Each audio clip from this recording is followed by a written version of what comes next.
Buenas tardes a todas y a todos quienes asisten a esta reunión.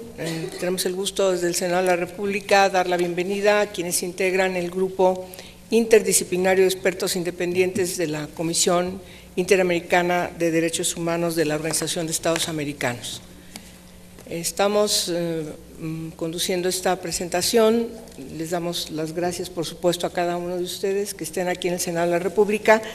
Y estamos conduciendo esta reunión, quien preside la Comisión de Justicia, el senador Fernando Yunes, y quien, junto conmigo, estamos en la Comisión de Derechos Humanos, la senadora Diva Adamira Gastelum, que además de ser secretaria de la Comisión de Derechos Humanos, también preside la Comisión de Igualdad, y su servidora, que presido la Comisión de Derechos Humanos.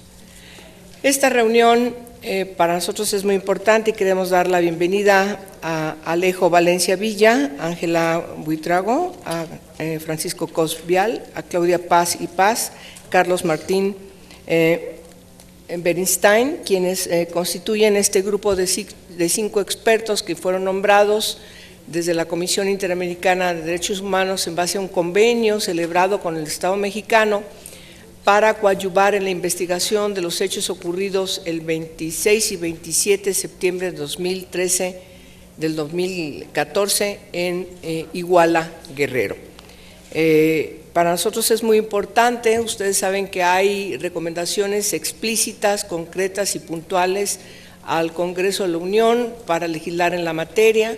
Hay otras recomendaciones que tienen e involucran también al Congreso de la Unión, y particularmente el contexto en que se da esta reunión. Ustedes saben cómo hemos venido trabajando en los últimos meses para configurar una ley que trate precisamente uno de los temas de mayor preocupación de este grupo, que es la ley contra la desaparición forzada y la cometida entre particulares.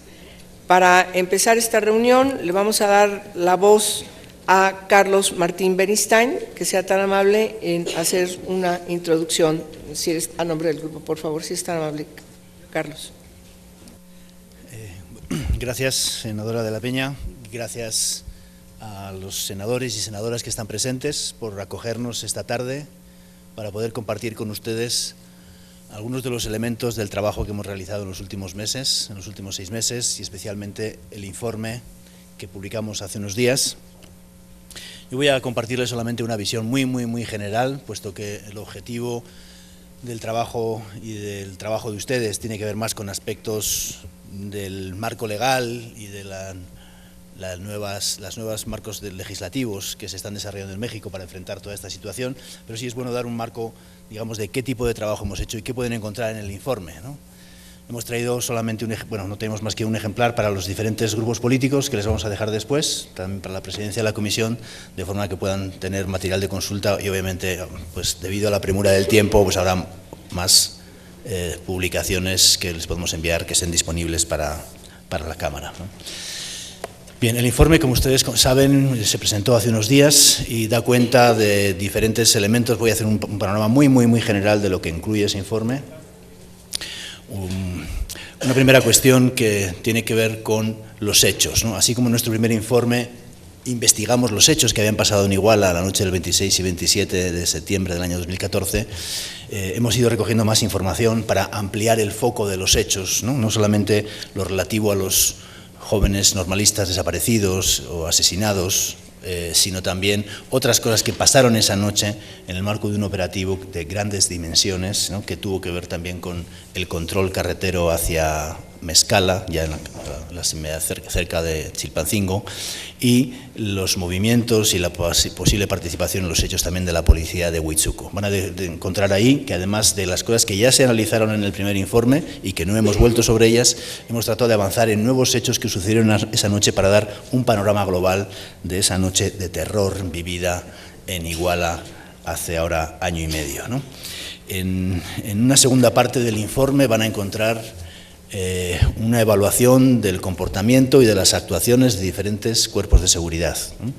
Digamos, si bien los autores materiales de los hechos obviamente tienen que ver con un caso de desaparición forzada realizada por las policías municipales de Iguala y Cocula, También hemos evaluado la participación de otros actores o las actuaciones de otros actores en el marco de esa noche, ¿no? Y van a encontrar en el libro, en el informe, un desarrollo en dos tipos de cuestiones, ¿no? Una, ¿qué fue lo que hicieron esos actores respecto a los hechos?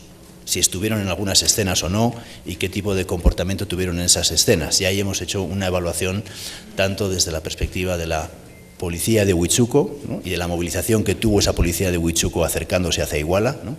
De la policía federal y la participación de la policía federal en un retén que fue señalado por miembros no ya de los normalistas, sino de los familiares de los avispones y de otros testigos de los hechos antes, justamente en la salida de Iguala, para el desvío de los vehículos, para que no pasaran por el escenario del Palacio de Justicia, donde se estaba dando el ataque al bus 1531 Estrella de Oro, donde estaban siendo bajados los normalistas y agredidos los normalistas por la Policía Municipal de Iguala. En ese escenario también, como ustedes saben, ya publicamos en nuestro primer informe que había testimonios consistentes, y esos testimonios han sido también confirmados por el testigo señalado por la Comisión Nacional de Derechos Humanos de la presencia de policías federales en el lugar en el que estaban siendo detenido previamente ya ese bus, y la presencia de Policía Federal en el escenario un poco antes de ese lugar, en lo que hemos llamado el quinto bus, que no aparecía al principio en la investigación. Bueno, todo eso muestra un panorama de la presencia de Policía Federal en diferentes escenarios. Nosotros hemos investigado hasta un punto, pero hemos señalado a la PGR la importancia de continuar esa investigación hasta determinar la mayor claridad posible y el esclarecimiento de los hechos. También de otras policías, como la Policía Federal Ministerial, que estuvo en 2 de los escenarios, tuvo presencia, vio lo que estaba pasando. También de la Policía Estatal, que vio lo que estaba pasando en diferentes momentos, y su actitud fue más una actitud de repliegue y de autoprotección y de, según se señaló, proteger una cárcel, y no tuvo ninguna actuación directa respecto a la protección de los normalistas, teniendo conocimiento de lo que estaba pasando. Bueno, consideramos que son actuaciones que deben investigarse en profundidad para determinar mayor claridad sobre los hechos. Y otro punto sobre esas cuestiones tiene que ver con la necesidad de investigación, porque muchas de estas cuerpos de seguridad tenían la obligación de investigar a partir de una orden de investigación decretada por la PGR a las 10:30 de la noche, y hemos reconstruido parte de los movimientos supuestamente tendentes a investigar qué estaba pasando y la ausencia de una respuesta frente a esa obligación de investigar.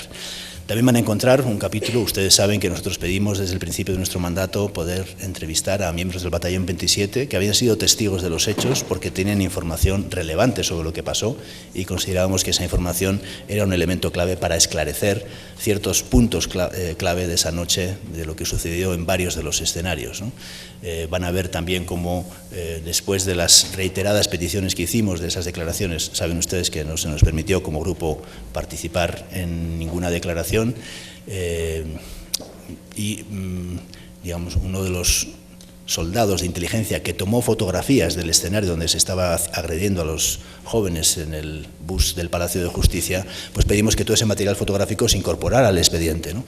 Y ahí van a ver cómo lo que se incorpora al expediente es una fotografía sacada, no es el original, es un PowerPoint, 2 fotografías de PowerPoint en la que hay una mala calidad de la visualización de la información fotográfica, y consideramos que todo ese material debe estar incorporado al expediente. Han pasado más de 1 año y medio y todavía ese material no está incorporado para hacer una evaluación sistemática de esa información. Bueno, entonces, no quiero ser exhaustivo, lo que hemos ido haciendo es tratar de examinar cuál fue la actuación de diferentes cuerpos y fuerzas de seguridad y cuál es la información con que se cuenta en el expediente, y también van a ver en ese informe que hacemos numerosas sugerencias de cuál es la información que hay que buscar. O sea, cuáles son los pasos de investigación a los que nosotros no pudimos llegar por diferentes razones y que pedimos a la PGR que dé nuevos pasos en la investigación para el esclarecimiento de esos hechos, ¿no?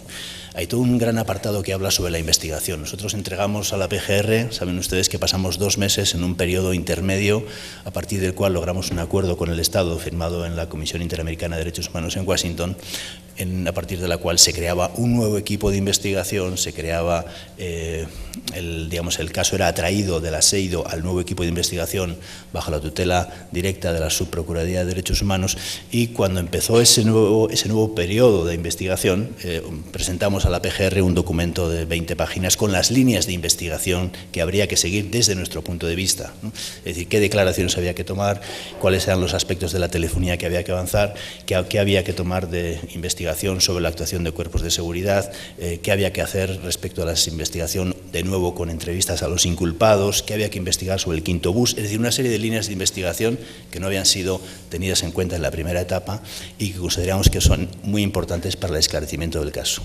Como ustedes saben, haya habido sus dificultades en el avance de la investigación. Lo que nos interesa ahora señalar son las tareas pendientes, qué cosas quedan pendientes por hacer, y pueden encontrar, digamos, sobre ese conjunto de temas que he planteado, diferentes acciones que consideramos que son claves para que haya una resolución efectiva del caso, que es clave para los familiares y es clave también para México. Van a encontrar también un análisis del escenario del basurero de Cocula y un nuevo análisis de las revelaciones incluidas en diferentes tipos de informaciones que están en el expediente, incluidas las del peritaje, desde el informe provisional o el informe preliminar presentado por el grupo de expertos, al cual habíamos llegado a un acuerdo entre la PGR y el GIEI de trabajar conjuntamente para desarrollar a cabo esa acción. Van a encontrar una evaluación de qué significa ese documento y cómo para nosotros no hay ningún nuevo elemento que lleve a tener una visión diferente de la que teníamos en el momento de y de que no existen evidencias de que ahí fueron quemados esa noche los 43 normalistas, y una evaluación también del equipo realizada en base al peritaje del equipo argentino de antropología forense.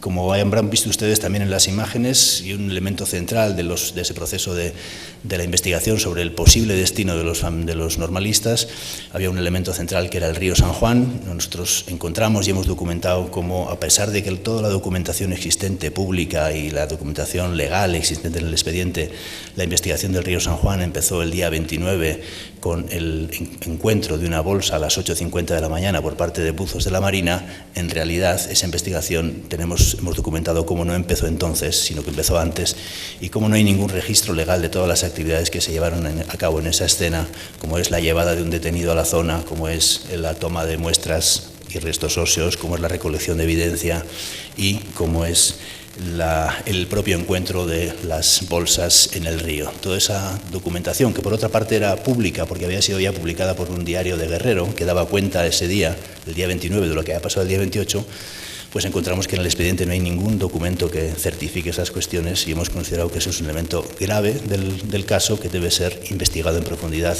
para determinar realmente qué pasó en eso.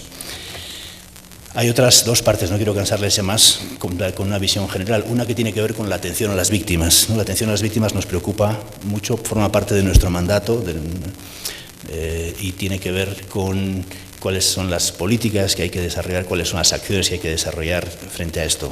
Si bien en el primer informe nos centramos mucho en la experiencia propiamente de los familiares de desaparecidos, porque consideramos que es muy importante entender, dejarse tocar por ese dolor y sufrimiento si uno quiere desarrollar cualquier tipo de acción, si quiere acompañar, si quiere hacer una ley, si quiere hacer un trabajo con las víctimas, debe ser sensible a eso.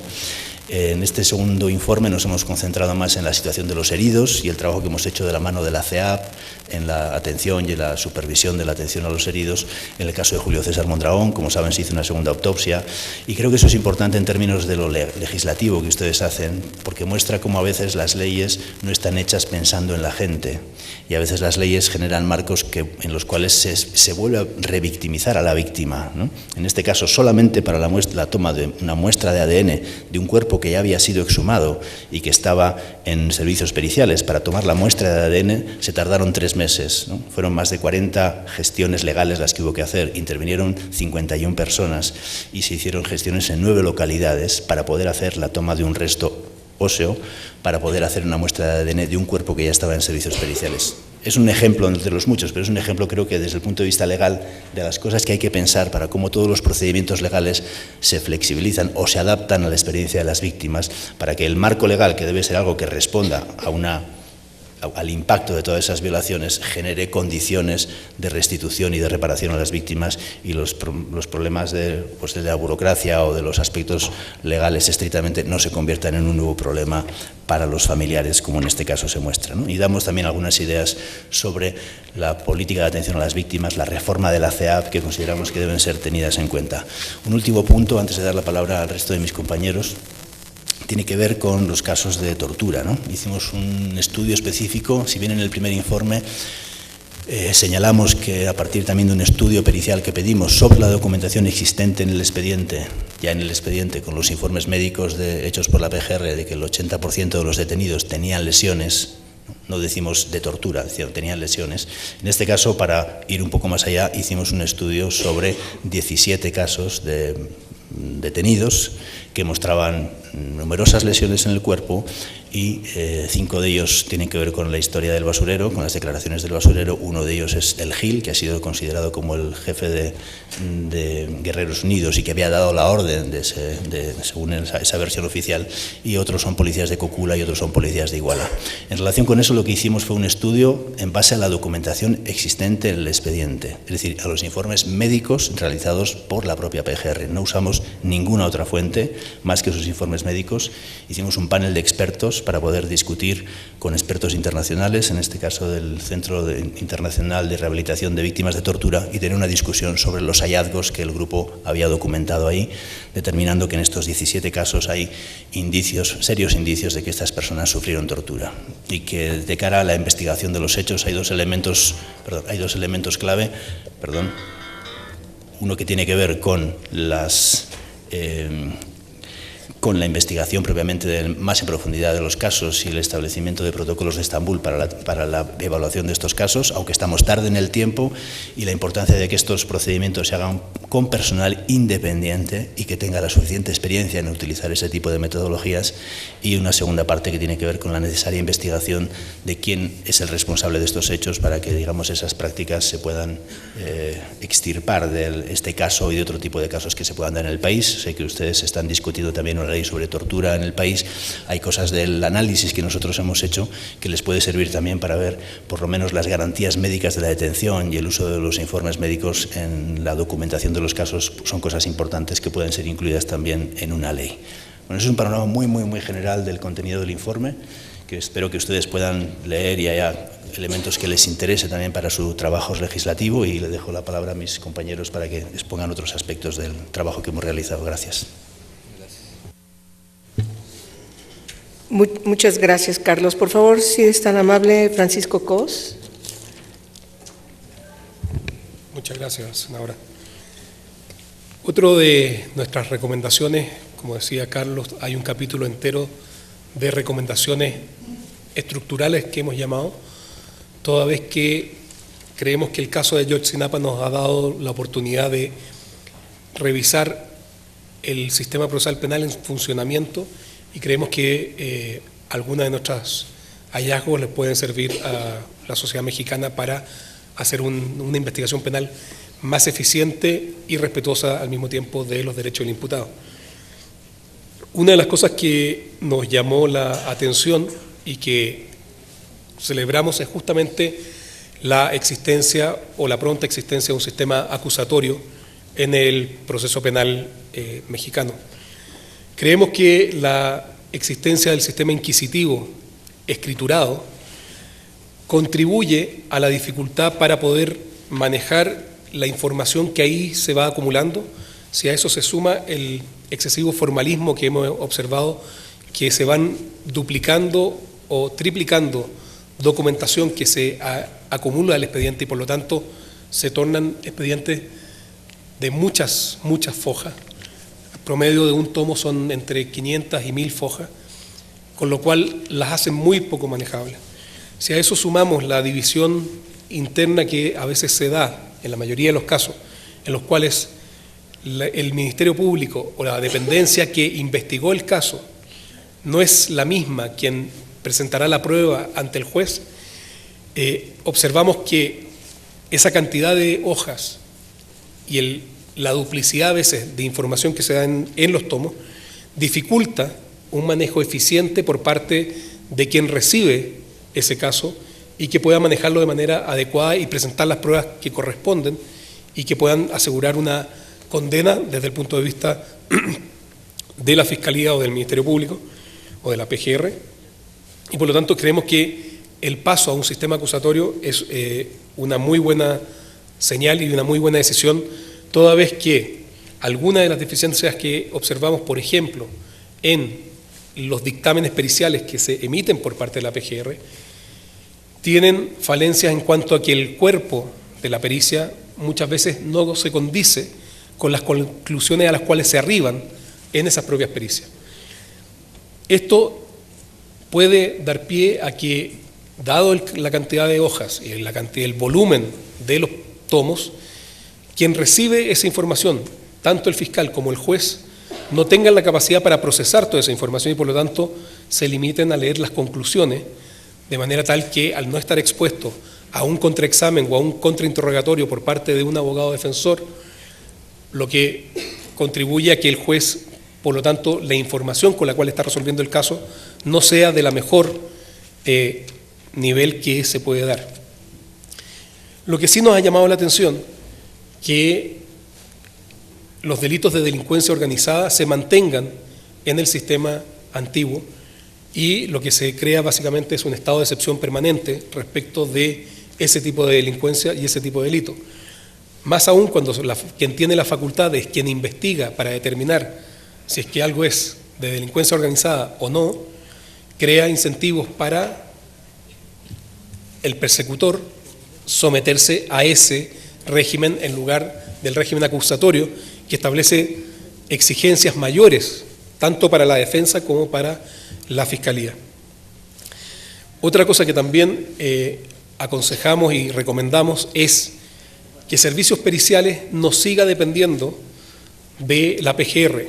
Creemos que es importante que exista una unidad o un órgano de servicios periciales autónomo, independiente de cualquiera de las dos partes.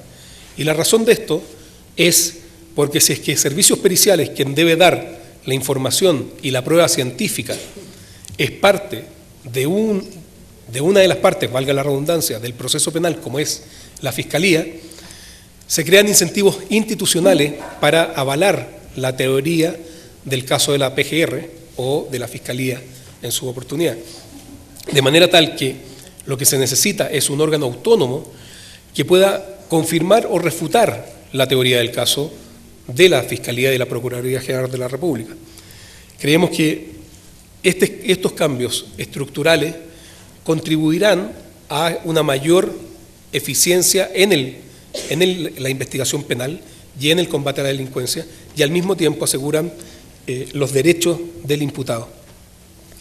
Otro de los beneficios que nosotros vemos con el sistema acusatorio es justamente evitar que cualquiera de las dos partes filtre aquellas piezas del expediente que le convienen y por lo tanto creen una percepción de un determinado caso, de una determinada teoría, como más fortalecida, toda vez que no se están mostrando las debilidades o las contradicciones que pueda tener esa evidencia que se exhibe o se filtra frente a otra evidencia. Por lo tanto, creemos que al ser audiencias orales y públicas, se permite un mayor control de la ciudadanía y una mayor fiscalización de cómo se está realizando la investigación y cómo cada uno de los actores del sistema están cumpliendo con su rol. Estos incentivos, como decimos, creemos que generan círculos virtuosos en los cuales tanto los servicios periciales como los fiscales, como los defensores, se ven expuestos a la crítica tanto de la ciudadanía, pero también de los usuarios del sistema, con lo cual se puede generar mejor información y mayor eficiencia a la hora del combate a la delincuencia y asegurar los derechos del imputado. Sí, muchas gracias.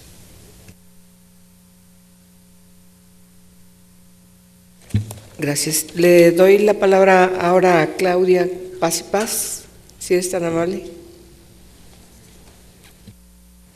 Muchísimas gracias, senadora. Muchísimas gracias, senadores y senadoras, por darnos este espacio para compartir algunos de los hallazgos y de las recomendaciones de nuestro segundo informe. Sin duda, que algunos de los obstáculos que observamos en el caso pueden traducirse a obstáculos en el sistema de justicia.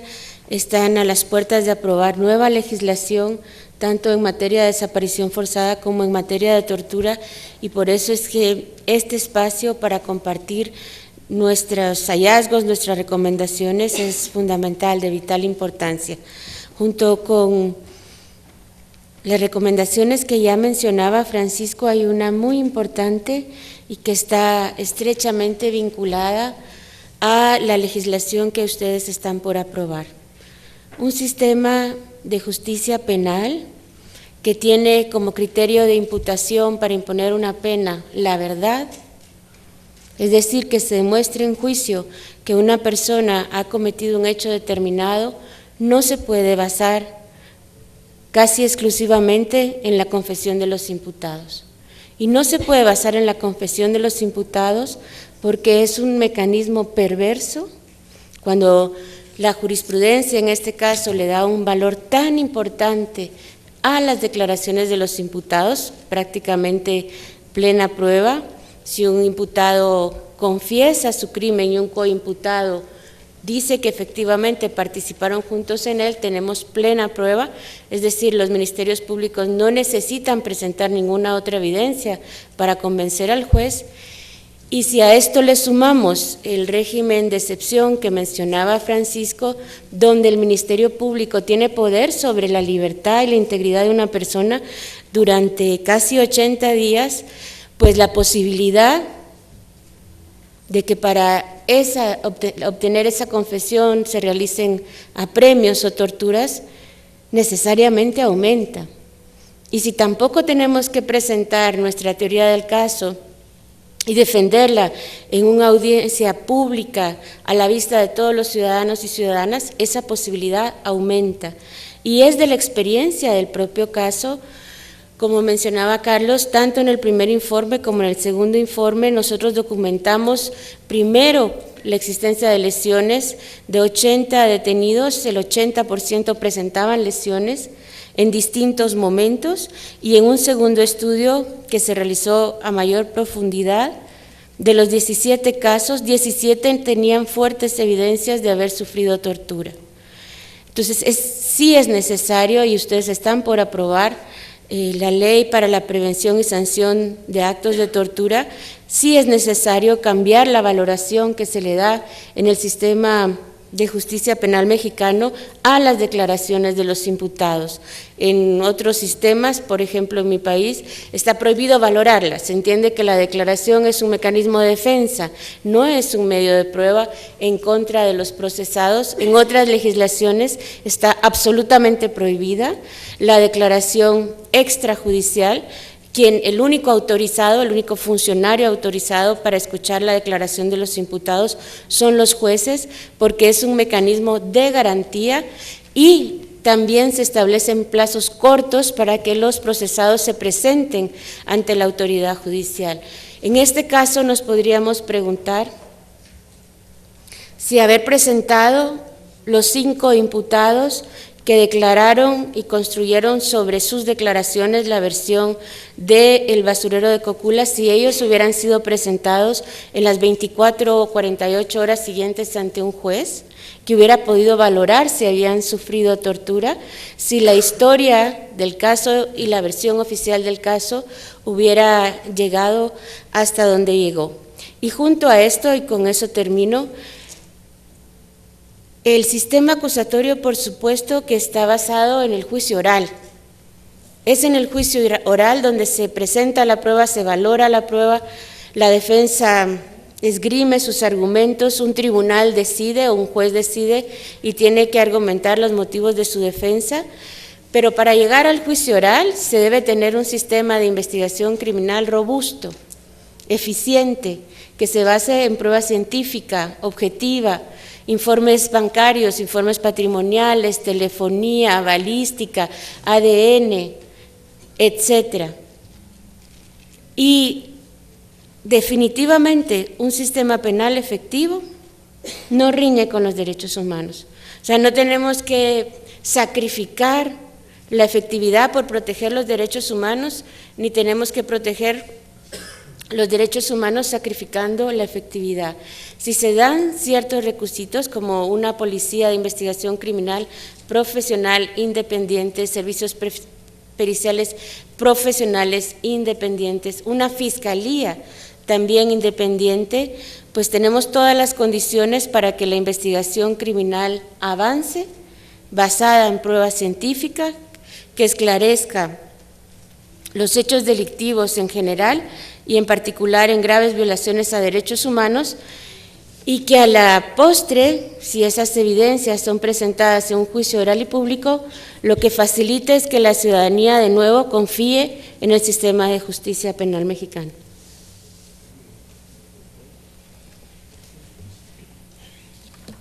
Muy bien, muchas gracias, Claudia. Por favor, le doy la palabra a Ángela Buitrago. Si eres tan amable, Ángela. Gracias, señora senadora. Gracias, honorables senadores y congresistas. En el tema concreto que me corresponde a mí hoy trasladarles es el tema de la víctima, y quisiera decir 3 puntos fundamentales. La víctima, dentro de un sistema internacional, tiene un criterio de protección reforzado frente a esta clase de comportamientos y delitos. La víctima tiene derecho al acceso a la justicia efectivo y tiene derecho al restablecimiento y a la reconstrucción de la verdad. Sobre esos elementos hemos insistido dentro de nuestro informe y en particular dentro de nuestra presentación que se hizo el día domingo, de la necesidad de reconocer al Estado la obligación de recuperar a esta víctima, restablecer sus derechos, hacerla parte del proceso y en particular generar una verdad frente a la investigación absoluta, objetiva e imparcial. Cuando nosotros observamos este proceso, entendemos que la víctima ha ocupado un lugar olvidado dentro de la investigación. Se trató de recuperar a través de las diferentes conversaciones y recordando también que debe acceder efectivamente a la justicia. La víctima tiene en este momento 2 problemas muy graves en esta investigación. Es una víctima que padece de un fenómeno de incertidumbre frente a la inexistencia de verdad en la investigación, lo que hace también que tenga un doble sufrimiento, además de la pérdida efectiva en la desaparición de sus hijos, no solamente en el tema de los desaparecidos, sino en el tema de los fallecidos y de las personas que han sido agredidas y lesionadas en el desarrollo de este comportamiento en particular en la zona de Iguala. Por esta razón hemos recomendado en particular que la víctima se le genere esta protección efectiva, se le garantice ese acceso a la justicia, igualmente se le acompañe en el proceso de restablecimiento a través de un adecuado sistema de verificación, de análisis y acompañamiento psicofísico, del cual el mismo equipo que constituye el GIEI participó en varias mesas con la CEAF para efectos de dejar un protocolo o un sistema de verificación de estos elementos y de acompañamiento. El grupo en particular está notablemente preocupado por la situación de la víctima en estos casos. Cuando nosotros vemos la realidad de las víctimas, primero tenemos que analizar que han sido objeto de un proceso de desconocimiento en términos generales, pues no se les ha incorporado a la investigación, pero además también se han obviado reglas internacionales que son muy importantes y que se han recuperado a lo largo de la investigación y con la participación del grupo de expertos en franca conversación con la Procuraduría General de la República. Y es decir, nosotros pedimos que efectivamente cualquier información como medida regular se le informara primero a las víctimas por una razón sencilla. Todo este procedimiento de información genera en ellos angustia, genera en ellos desazón y sobre esos elementos hay que cuidar esa parte fundamental de la víctima. Por lo tanto, al irnos como grupo también recomendamos que se tomen las medidas y sean los grupos sociales, inclusive políticos o judiciales, que puedan acompañar a estas víctimas para que se les garanticen sus derechos y efectivamente se les acompañe en un proceso de restablecimiento y restauración al que tienen derecho. No es una dádiva del Estado. El Estado se compone como un poseedor de garante frente a esta clase de comportamientos y a nivel internacional y estándares internacionales la víctima debe estar restablecida por el Estado. Es la obligación del Estado y por lo tanto solicitamos simplemente en ese informe y en esa entrega o rendición de informe que se tomen en cuenta estas recomendaciones para el acompañamiento de las víctimas y no solo de las víctimas, en particular del caso denominado los 43 desaparecidos de la Normal Isidro Burgos. Creo que es fundamental entender el proceso también que se ha vivido y que se ha edificado a través de esta investigación y es observar la realidad de esa zona de México en particular, de toda la cantidad de desaparecidos que tiene y quizás esto es simplemente una recomendación general frente al tema de desaparición forzada, como nos lo implicaba el mandato, frente a las políticas que inclusive entramos en una conversación permanente con la senadora de la Peña, a quien agradecemos su interés por esta clase de temas y en particular su dedicación, así como a todos ustedes que han estado al frente de la propuesta de una humanización y de una política de derechos humanos. Esa es la conclusión del GIEI y por lo tanto aquí termino, señora senadora. Muchas gracias, Ángela. Le doy la palabra a Alejandro Valencia Villa, si eres tan amable. Sí, gracias, señora senadora. Buenas tardes, senadores y senadoras. El caso de Ayotzinapa no es un caso aislado y esporádico en materia de desaparición forzada. Se habla más o menos de 27.000 desaparecidos en México y desafortunadamente parece ser una violación de derechos humanos en alza. Por eso es tan importante contar con políticas públicas que respondan de una manera adecuada y eficaz a esta grave violación de derechos humanos. Sabemos que ustedes están discutiendo una ley general y yo creo que tienen una oportunidad única y muy importante de cara, digámoslo, de cara al país, de cara a las víctimas, pues de dar una respuesta adecuada a este fenómeno. Nosotros tuvimos oportunidad hace aproximadamente unos 20 días justamente de pasar a esta corporación algunas observaciones en torno como al preproyecto que ustedes están pues a puertas de empezar a discutir. Esas observaciones están muy fundamentadas en las recomendaciones que nosotros formulamos el año pasado en nuestro primer informe y con base también pues en el trabajo acumulado durante esta segunda etapa de nuestro mandato. Para nosotros es fundamental que esa ley dé una respuesta integral y yo creo que hay que aprovechar para no simplemente desarrollar algunos temas que son los que más se discuten, que el tema de búsqueda o que el tema del registro, sino que también se aproveche para regular los temas que tienen que ver con la investigación, con el derecho a la verdad, con las garantías de no repetición. Y otra característica bien importante que debe tener esta ley es como lograr una mayor unidad en los procedimientos, en los mecanismos que se diseñen. Y creo que esto es muy importante en un Estado federal, en un Estado federal donde precisamente pues hay tantas autonomías estatales.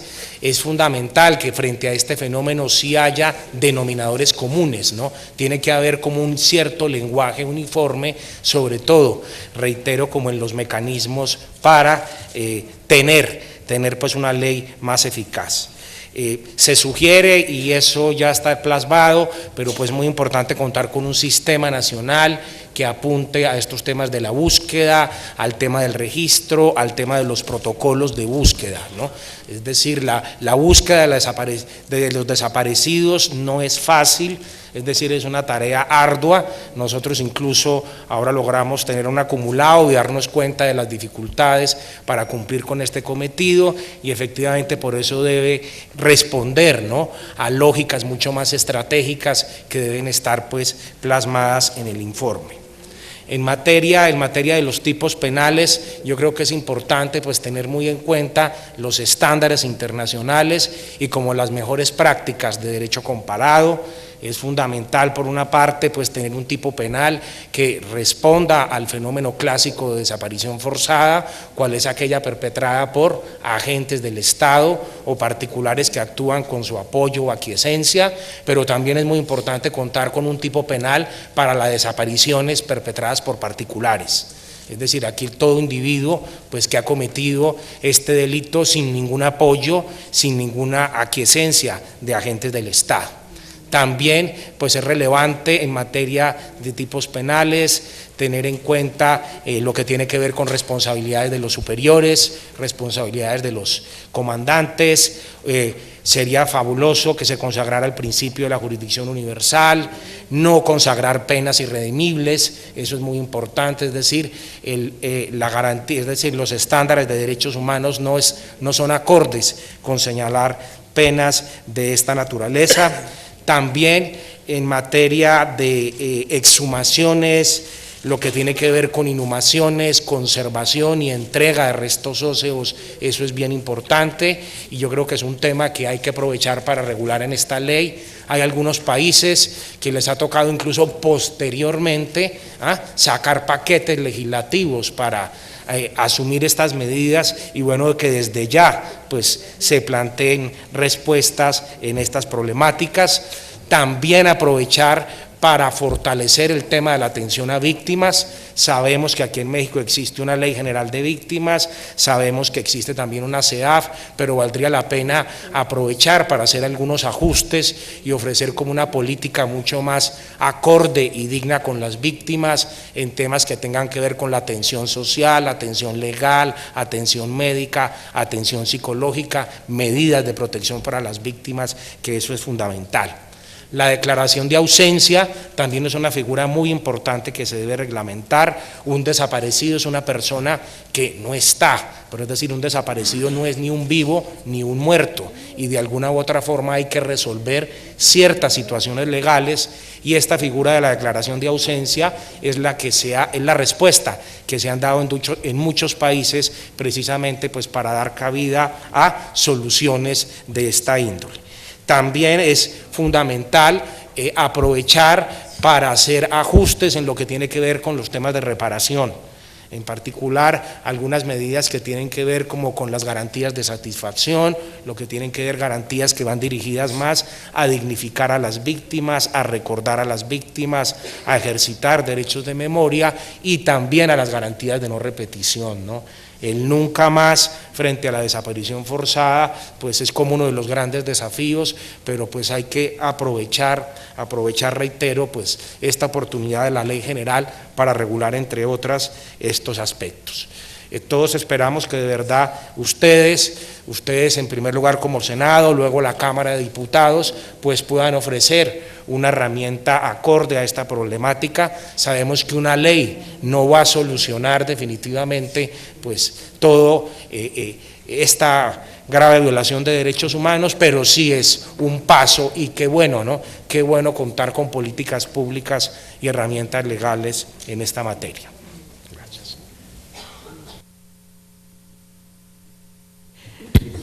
Muchas gracias.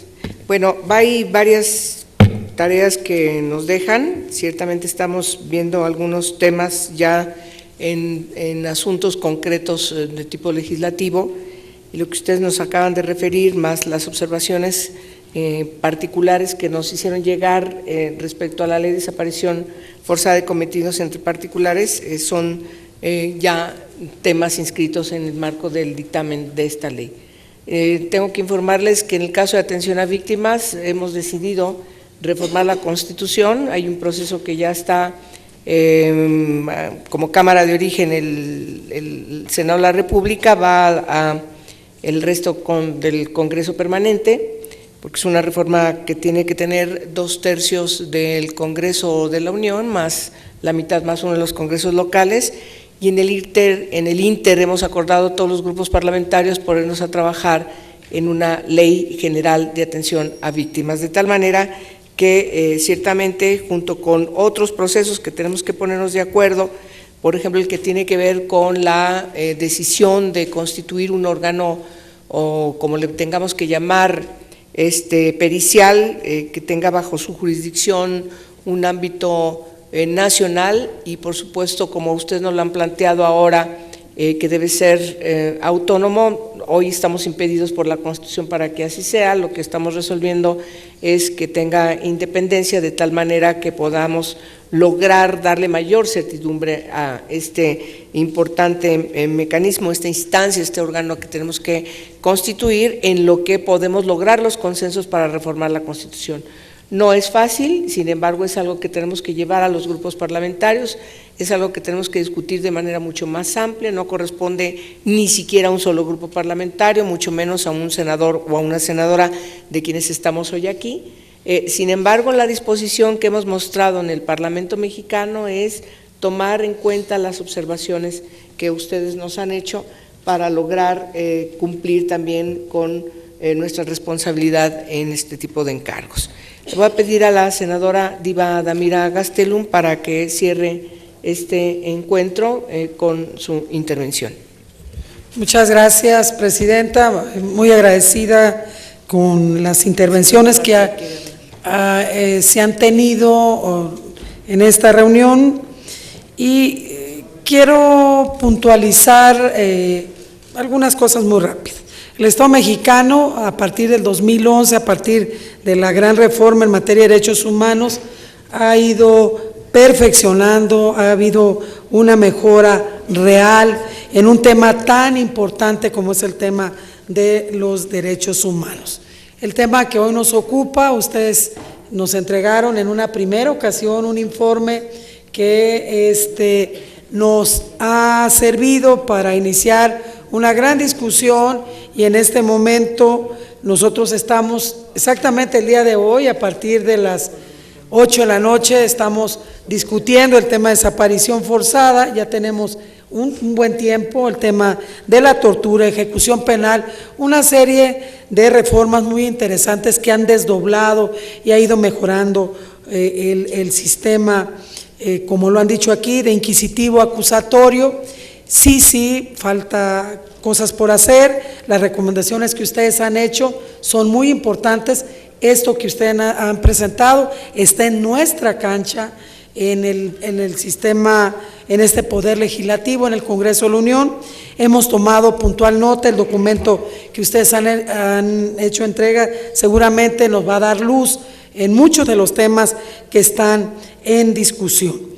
Por lo que respecta, y no es tema de este Congreso, PGR ha dicho y ha repetido una y otra vez que el caso está abierto y que además el informe que ustedes presentan, este informe final a este trabajo, agradecemos enormemente el profesionalismo, la apertura, la manera como se ha entregado, y seguramente nos servirá también como ruta de navegación en las discusiones que estamos teniendo en este momento en esta Cámara, que son fuertes en temas muy importantes de lo que ustedes han tocado.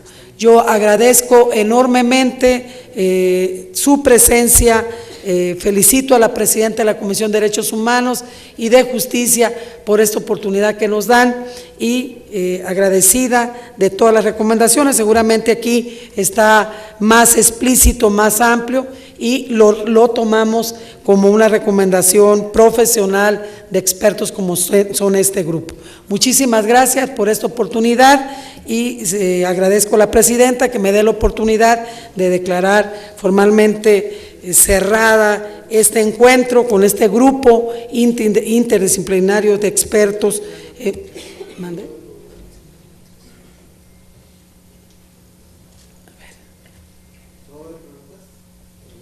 Sí, senador Bartlett, por favor.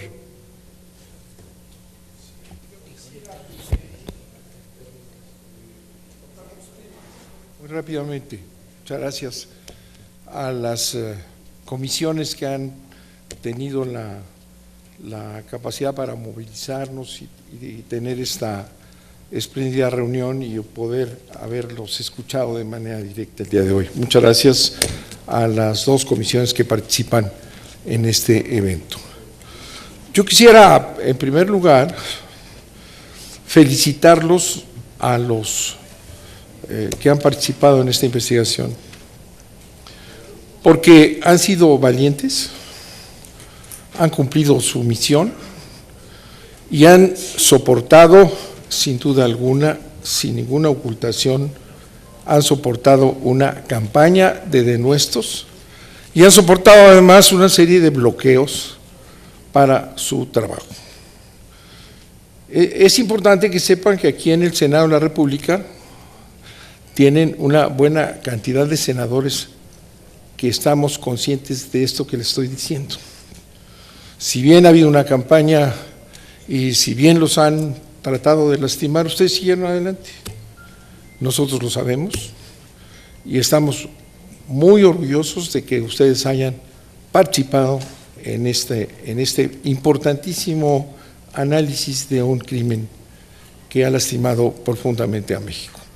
De manera que sepan que si bien han soportado esa campaña, aquí tienen en este Congreso gentes que les respetan, reconocen su enorme esfuerzo y su valentía además de enfrentar toda una serie de obstáculos del propio Estado mexicano, que es una vergüenza para nosotros.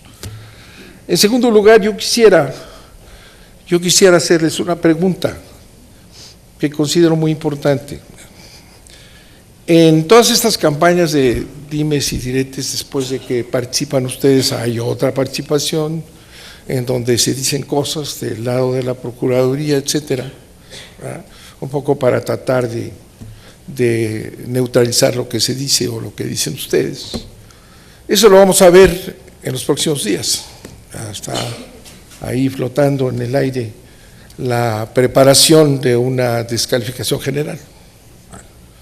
Pero les repito, aquí tienen gentes que reconocen su valentía y el valor de haber analizado esta situación que nos llevó a una verdad histórica falsa. Esa es una enorme aportación a nuestro país que ha sufrido este tema profundamente. Muchas gracias por eso. La pregunta, no sé quién la vaya a responder. Dentro de esta interpretación sobre la presencia de ustedes aquí en nuestro país con esta función investigadora, se dice una y otra vez que han sido invitados, que son invitados, y por tanto los invitados deben ser muy atentos con los invitadores.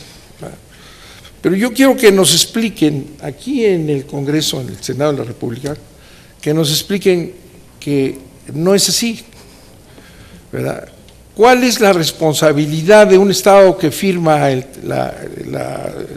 los instrumentos internacionales, que están en el artículo 1 constitucional nuestro, ¿verdad?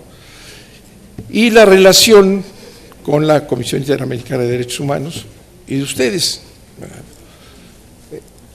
¿Cuál es el alcance de las medidas cautelares? Porque pareciera que aparecieron ustedes porque fueron invitados a una fiesta o una participación y se olvida que fue motivo de medidas cautelares que la Comisión Interamericana de Derechos Humanos analizó, ¿verdad?, y tomó la decisión de intervenir en este país conforme a la Constitución nuestra.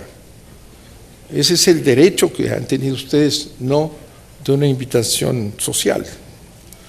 Ahora bien, sabemos que no se retiran, ¿verdad?, que las medidas cautelares están en vigor y que esas medidas cautelares tienen que establecer un mecanismo, que ya se ha hablado de él, un mecanismo de participación en esta investigación, que no se van, que eso es lo importante, ¿verdad?, que van a estar aquí y que va a haber un mecanismo que ojalá nos pudieran describir también, ¿verdad?, cómo siguen en pie las medidas cautelares, cómo sigue su responsabilidad de la Comisión Interamericana de Derechos Humanos y la nuestra, ¿verdad?, en ese mecanismo que tiene que seguir funcionando.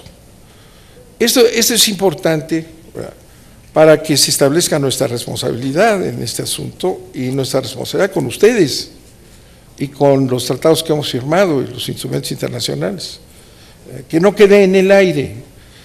También nosotros sufrimos bloqueos, no son ustedes muy originales en este sufrimiento, aquí hay bloqueos también, Y esperemos que esta decisión que han tomado las comisiones con la presidenta con su energía ha logrado esta reunión, pues nos permita seguir abriendo el tema y no que vuelvan otra vez los bloqueos que impidan analizar lo que tenemos que analizar juntos. Yo preguntaría entonces, repito, ¿cuáles son las medidas estas cautelares? ¿Por qué seguimos obligados nosotros con esta investigación y por qué no se van a ir si no van a estar aquí presentes? Muchas gracias por su respuesta.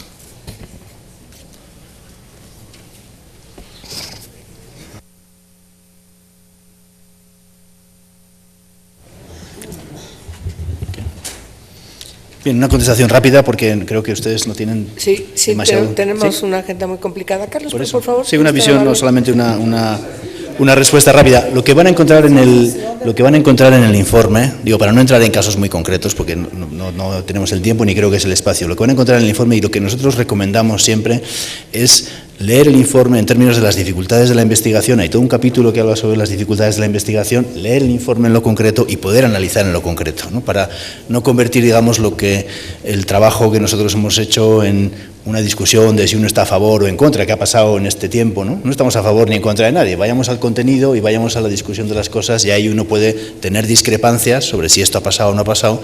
Lo que nosotros hemos tratado de mostrar en el informe son los datos que tenemos de los avances que se han podido dar, dónde no se ha podido avanzar y algunas de las cosas que no se han podido hacer. Y creemos que es lo más importante es que eso se pueda hacer, ¿no? Que eso se pueda hacer, se puedan superar esas dificultades de una perspectiva constructiva para que haya cambios. Hay una cosa que es importante tener en cuenta. La desaparición forzada es un dolor permanente y es un delito permanente. Y eso hace que los casos a veces no se puedan cerrar si no tiene una resolución efectiva. Y eso es muy importante que ustedes lo consideren, a diferencia de otro tipo de delitos, ¿no? Y eso hace que en la experiencia de América Latina, durante muchos años, muchos casos han permanecido abiertos durante años, porque no ha sido posible cerrarlos, ¿no? Porque no ha habido una investigación efectiva o no ha habido una resolución del caso. Esto es muy importante, que haya una resolución del caso. En el caso de Ayotzinapa es muy importante que haya una resolución del caso. Así como en los otros casos de personas desaparecidas, es muy importante tener en cuenta esta situación. No pensar que esto es un problema de un sexenio o de un gobierno, sino que esto son elementos que van a tener un impacto a medio plazo para los próximos 15 o 20 años en México. No se van a acabar, desgraciadamente, por el impacto que estamos viendo que siguen teniendo ese fenómeno, y no hay que perder esa perspectiva, ¿no? Y una segunda cosa que quería plantear, tomando un poco la pregunta del señor senador, tiene que ver, como él señala, las medidas cautelares no se cancelan o no terminan cuando termina nuestro mandato. Sí termina nuestro mandato termina el día 30 ya, y las medidas cautelares siguen vigentes. ¿Cuál sea el mecanismo de seguimiento? Nosotros hemos dicho que es muy importante que haya un mecanismo de seguimiento. ¿Por qué? Porque se han conseguido muchas cosas y es importante que esas cosas no se pierdan. Se han conseguido también cosas invisibles, si uno quiere, y uno mira comparativamente México tal vez con otros países, ¿no? Y eso tiene que ver con las víctimas de violaciones de los derechos humanos en general y también con el caso de México en particular, ¿no? Uno de los impactos más duros, al menos en la experiencia que nosotros hemos tenido en el trabajo en el caso y con las víctimas, es la pérdida de la confianza. La pérdida de la confianza en la institucionalidad, ¿no? Y una de las cosas que pasó cuando llegamos al país es que los puentes de la relación entre las víctimas y el Estado estaban rotos y nos tocó hacer muchas cosas para que hubiera puentes de diálogo en una situación de incomunicación y de conflicto permanente. Y eso es un trabajo, si quieren, más invisible. Eso no estaba en nuestro mandato, pero eso es un elemento central del trabajo que hemos tratado de hacer y es un elemento que nos preocupa en términos del seguimiento del trabajo, ¿no? Cuando nosotros no estemos, ¿qué pasa? Bueno, ¿cuáles van a ser los mecanismos que se van a articular y cómo se va a mantener una relación de confianza con las víctimas que permita avanzar en algo que es muy delicado en términos generales y que en el caso particular de México hemos visto que ha estado mucho más lesionado y mucho más golpeado? ¿Cuál va a ser ese mecanismo? No lo sabemos, ¿no? Consideramos que tiene que ser un mecanismo que tenga en cuenta el trabajo que se ha hecho, ¿no? Nosotros dejamos numerosas recomendaciones en este trabajo que deberían ser parte del seguimiento del caso. Consideramos que ese mecanismo debería tener la posibilidad de que haya visitas al país por parte de lo que es el mecanismo que se articule para poder hacer ese seguimiento del caso, porque eso es la única manera de tener un conocimiento más directo, que ese mecanismo pueda tener un acceso a la información como hemos tenido nosotros para saber realmente qué es lo que se ha hecho, qué es lo que no se ha hecho, dónde están los problemas y hacer una evaluación efectiva, y que pueda tener un mecanismo también de reunirse y relacionarse con las víctimas, porque ellas tienen una visión que debe ser integrada en el seguimiento del caso. Desconocemos cuál va a ser la decisión de la Comisión Interamericana en acuerdo entre las partes de cuál será ese mecanismo, que eso es una cuestión que no tiene que ver con nosotros como grupo de expertos. Nosotros hemos terminado este trabajo aquí, hemos dicho que podemos colaborar si las partes y la Comisión Interamericana quieren alguna información, algún seguimiento de nuestra parte en términos de ese mecanismo que se construya, pues estamos dispuestos a colaborar en eso, pero no es una decisión nuestra ni tenemos un diseño nosotros de cómo debe ser ese mecanismo. Sí me parece importante que los diferentes poderes del Estado sean conscientes de la importancia de articular ese mecanismo y que contribuya al seguimiento de las recomendaciones y que contribuya a mantener esos espacios de confianza que se han logrado, y ojalá una resolución efectiva del caso, superando las dificultades que ha habido, porque como les digo, si no hay una resolución del caso, el caso va a seguir abierto durante mucho tiempo y va a perseguir a México durante mucho tiempo, y eso es muy importante también, que los familiares puedan tener, digamos, una respuesta, ¿no? A veces uno piensa en la reparación a las víctimas. Lo que es más reparador para las víctimas de desaparición forzada es saber la verdad, saber qué pasó y saber dónde están sus seres queridos. Eso es lo más importante. Después uno puede hablar de otro tipo de reparaciones, pero eso es lo más importante en esos casos, y no hay que perder la perspectiva cuando uno analiza las leyes que tienen que ver con desaparición, reparación, etcétera, y lo que va a venir en este caso en el futuro. Muy bien, pues muchas gracias. Entonces ya les agradecemos a todos ustedes su participación y levantamos la sesión, si son tan amables. Muy bien, muchas gracias. Sí. A ver, Armando, pues cualquiera de los dos. Yo lo que quisiera pedir es si pudiéramos hacer dos preguntas. Entiendo que tenemos que ir al pleno, Juntas, pero... Dolores. Sí. Sí. Primero, Armando. Bueno, a mí me interesa saber, o si se puede ahondar un poco más en el tema de que no se les ha incorporado a las víctimas. Creo que sí es un dato importante en términos de cuál es la revisión de ustedes y sobre todo qué se tendría que hacer, porque, bueno, este sexenio seguramente terminará con alguna versión de este tema, pero este asunto va a seguir durante mucho tiempo. Entonces, creo que sí es muy importante saber qué se tiene que hacer en especial con las víctimas para darle seguimiento al tema. Por favor, Dolores. Bueno, pues como lo calificara Amnistía Internacional, este informe es demoledor y plantea varias interrogantes, aunque también da luz sobre las omisiones, sobre la negligencia que empaña toda la investigación. Es lamentable, es hasta condenable, aunque previsible, que el gobierno mexicano no se haya presentado en la presentación de este segundo informe. Me parece que el tamaño de la tragedia es para sumar esfuerzos, para llegar todos a la búsqueda de la verdad, encontrar la verdad, pero lo que encontramos, al menos en lo que se ha leído, pues es un encubrimiento histórico. Yo quisiera preguntar qué tan firme es la hipótesis del quinto camión, porque es algo como inacabado, me parece. Y solicitar también que, independientemente del contrato, qué otras formas de colaboración podría haber hacia adelante, que se pudiera mantener la investigación hasta llegar a la verdad. La Comisión Interamericana de los Derechos Humanos puede continuar interviniendo, dado que se trata presuntamente de un crimen de Estado. Entonces me parece que pudiéramos continuar trabajando hasta encontrar la verdad. Gracias. Por favor, senadora Silvia Garza. Gracias, presidenta. Bueno, en primer lugar quiero felicitar al grupo de expertos sobre el trabajo que han realizado, un trabajo sensible, delicado y de suma importancia, y que el informe y las recomendaciones realizadas estarán plasmadas en el próximo dictamen que va a aprobarse sobre tortura y desaparición forzada. Sin lugar a dudas hay que revisar la conveniencia para darle autonomía a los servicios periciales, ya que hay un video que angustia y pone las alertas, y que aparece personal de la PGR haciendo un manejo de evidencias que no consta en el expediente y que 2 días después pues no hay una respuesta de la autoridad para este video. Y ya lo comentaron aquí, a mí lo que me preocupa muchísimo y pues quisiera preguntarles es sobre el acceso de los familiares de las víctimas al proceso de reparación de daño. Gracias. Muchas gracias, senadora. Por favor, Ángela, si eres tan amable en contestar las interrogantes de los y las senadoras. Bueno, buenas tardes.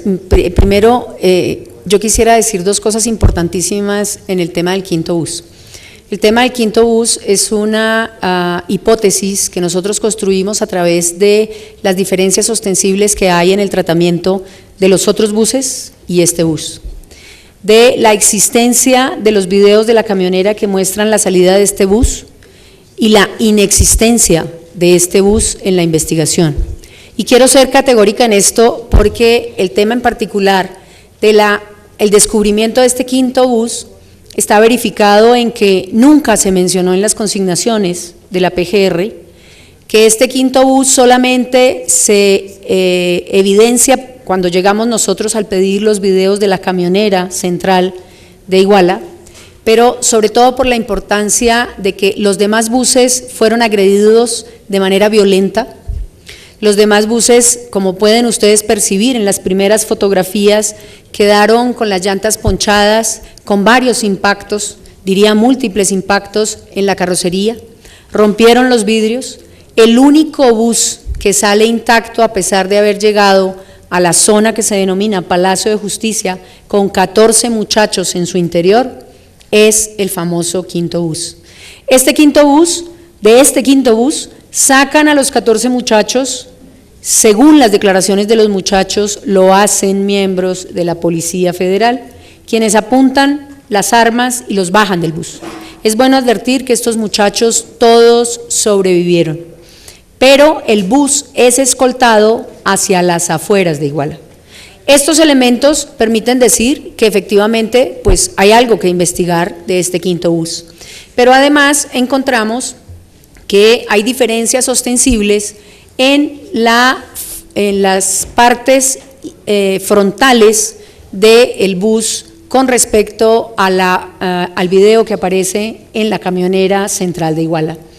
Esto nos lo dictamina un perito que nosotros contratamos de Canadá, y sobre estos elementos iniciales, las diferencias ostensibles frente a la parte frontal del bus, es que empezamos a ver que hay diferencias entre el bus que aparece solo después de estas identificaciones en la investigación y nos lo ponen de presente al grupo en junio del 2015. Igualmente aparecen documentos que se entregan por parte del representante legal frente al punto en concreto de un manuscrito que hace el conductor de este bus, en donde cuenta lo que les he contado al principio de lo que sucedió con este bus. Y después aparece un conductor que también, si ustedes se toman la molestia de revisar el video y de revisar la credencial que presenta para la declaración, no hay coincidencia morfológica, por lo menos a primera vista, entre el conductor que declara y el conductor del bus. Estos elementos nos permiten solicitar una serie de pruebas a la PGR como una ayuda internacional, una asistencia internacional para que se realice un cotejo a través del FBI y nos pueda decir si hay discrepancias o conformidades en el tema del bus.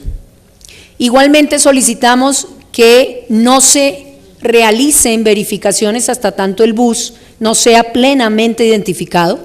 Sin embargo, se hacen 2 procedimientos en particular, uno con utilización de caninos en octubre del 2015, en donde se hace un rastreo de narcóticos, obviamente negativo, obviamente a octubre del 2015 ya había pasado un año desde los hechos, y posteriormente en marzo del 2016 se realiza un escáner a través de un equipo que tiene la Policía Federal para determinar si el bus porta o no estos elementos. Pues obviamente sale negativo también, y además hay que considerar que después de un año 3 meses o un año 7 meses, pues obviamente no quedará rastro con la utilización de un bus que circuló después del 26 de septiembre del 2014. Estos elementos que están dentro de la investigación nos permiten decir que la línea del bus no se ha agotado. Es una hipótesis no solamente viable, sino necesaria dentro de un contexto de disimilitudes como las que estamos planteando, de un trato diferencial ostensible en una actuación de esta magnitud y obviamente de un conocimiento previo del contexto frente a los elementos de tráfico de estupefacientes en esa zona. Por lo tanto, consideramos que esa hipótesis podría ser una explicación a un ataque masivo, controlado, frente a 3 anillos o círculos de control claramente especificados en un territorio de 80 kilómetros y con la intervención de tantas policías municipales como hemos visto y está demostrado en el expediente.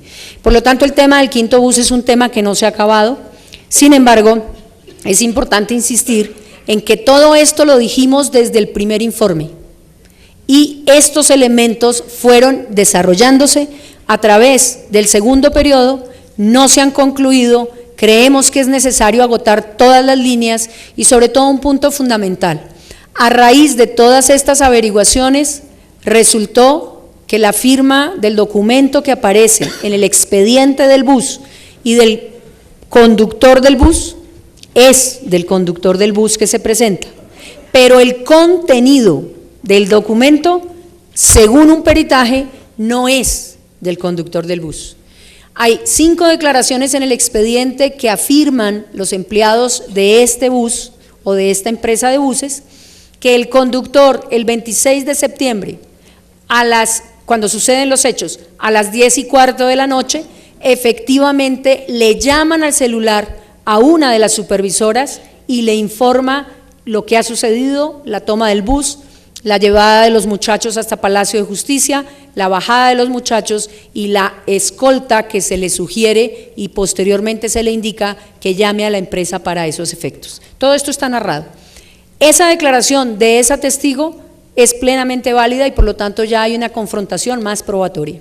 Igualmente, 3 personas más afirman haber visto cuando el señor realizó la carta. Creo que es una línea no solo no acabada, sino que tiene que profundizarse de una manera muy especial, porque no hay una explicación hasta ahora sobre el tema de este quinto bus, que puede ser una hipótesis válida frente a este ataque en particular. En materia de criminalística y en materia de investigación, es necesario confrontar todas las hipótesis que surgen para poder descartar o encartar frente al tema de investigación alguna u otra de ellas. Nosotros no podemos simplemente dejar una sola línea de investigación cuando el mismo expediente nos está mostrando múltiples líneas de investigación. La obligación de un investigador es confirmar o infirmar las hipótesis que se han referido como posibles o probables, dependiendo del grado de posibilidad que tenga de haber acontecido. Muy bien, muchas gracias. Por favor, Carlos, para hablar sobre… Solamente unas últimas palabras para dar una respuesta a lo que se ha planteado sobre las víctimas. Sobre víctimas hay cosas que hay que pensarlas desde una manera más integral. Si uno mira, por ejemplo, sobre el acceso a la justicia, para no hablar solamente de la atención a las víctimas, ¿no? Por ejemplo, si uno habla del acceso a la justicia, hay condiciones estructurales que facilitan o limitan o obstaculizan el acceso a la justicia, ¿no? El hecho, por ejemplo, el caso de Ayotzinapa se juzgue en Tamaulipas, ¿no?, limita totalmente la posibilidad de acceso a la justicia de los familiares. Cuando haya una audiencia, cuando haya el acceso a la información, todo eso va a ser mucho más limitado. O sea, hay que pensar en las víctimas no solamente como la gente que tiene un sufrimiento y cómo se calma o cómo se atiende ese sufrimiento, sino cuáles son los derechos de las víctimas, entre ellos en este caso el acceso a la justicia, y cuáles son los factores que facilitan o limitan ese acceso, para no perder la perspectiva e ir no solamente a la atención. Hay otras cosas que tienen que ver con el trato en general de las autoridades, ¿no? En un contexto en el que hay poca confianza o a veces nula confianza, en la manera en cómo se relaciona uno con las víctimas puede ser una manera que genere confianza o que perpetúe la distancia, ¿no? Y eso es muy importante, abrir espacios de escucha y diálogo con las víctimas, no tanto para decirles lo que uno va a hacer, a veces es para escuchar lo que las víctimas quieren plantear, ser consistente en el comportamiento, porque si uno dice cosas que no va a hacer, ¿no? O que no dependen de uno y no terminan haciéndose, eso termina generando más frustración para las víctimas y más distancia respecto a las instituciones.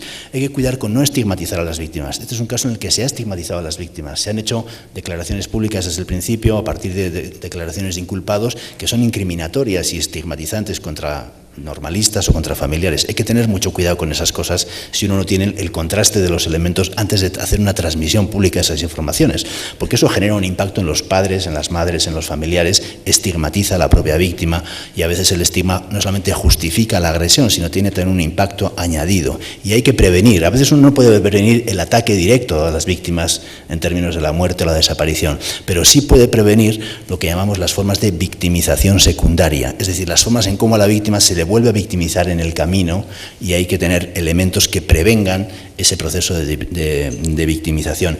Hay que tener cuidado con cómo se hace la comunicación pública. Nosotros hemos insistido, también los familiares han insistido, la importancia de que esa comunicación se dé previamente sobre aspectos relevantes a las víctimas, a los familiares, antes de transmitirlo.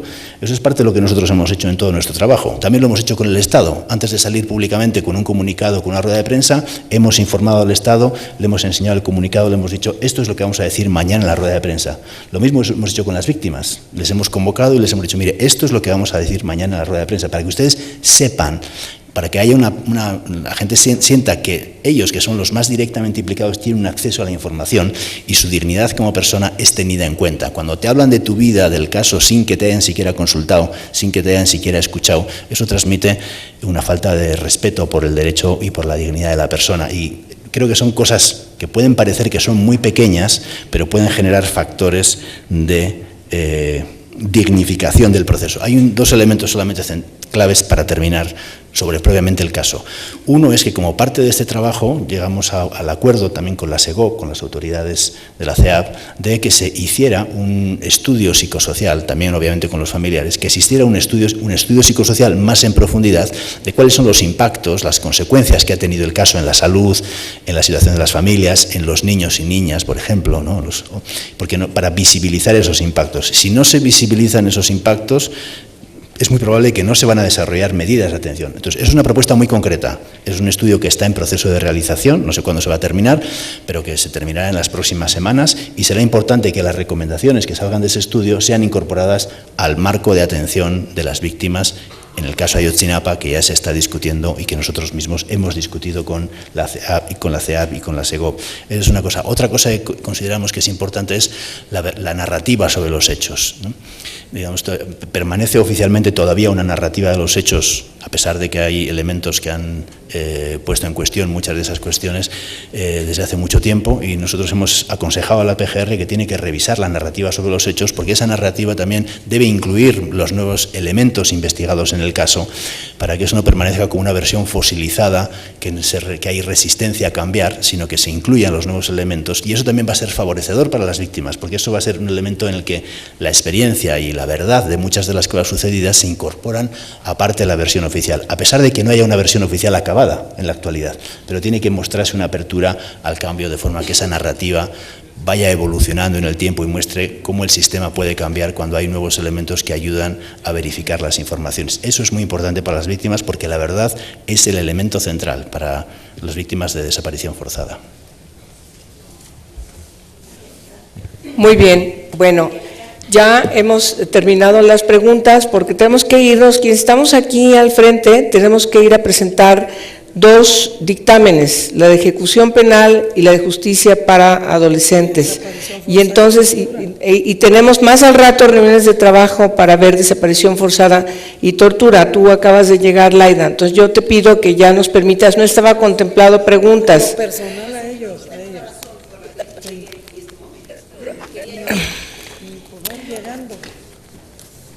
Laida, vamos a darte la palabra a ti y ya vamos a terminar, porque tenemos que irnos al pleno, si no, no vamos a tener condiciones de que terminemos el proceso legislativo de las dos leyes que ya pasaron en primera lectura. Nos están esperando para ir y continuar por el proceso. Por favor, senadora Sansores. Estuve el domingo en la presentación, no me perdí una sola de las palabras que ustedes dijeron, y si llegué en este momento es porque quería pasar a la tribuna para que quedara un registro histórico de la gratitud que muchos senadores sentimos por ustedes, y sobre todo la gratitud del pueblo mexicano. ese aplauso dado de pie en ese evento, me sacó un nudo en la garganta. No se vayan, no se vayan. Es el grito de desesperación. Sabemos que ustedes tienen que partir, pero no nos dejan solos, que su huella es imborrable y que si por los obstáculos de un gobierno hipócrita y farsante no se pudo llegar a la verdad, ustedes dejaron muy clara la mentira y fue un gran avance. Toda nuestra gratitud por su profesionalismo, por su entrega, por su amor a México. Muchas gracias, no hay con qué pagarles. Gracias, gracias Laida. Levantamos la sesión, les damos a ustedes las gracias por su atención.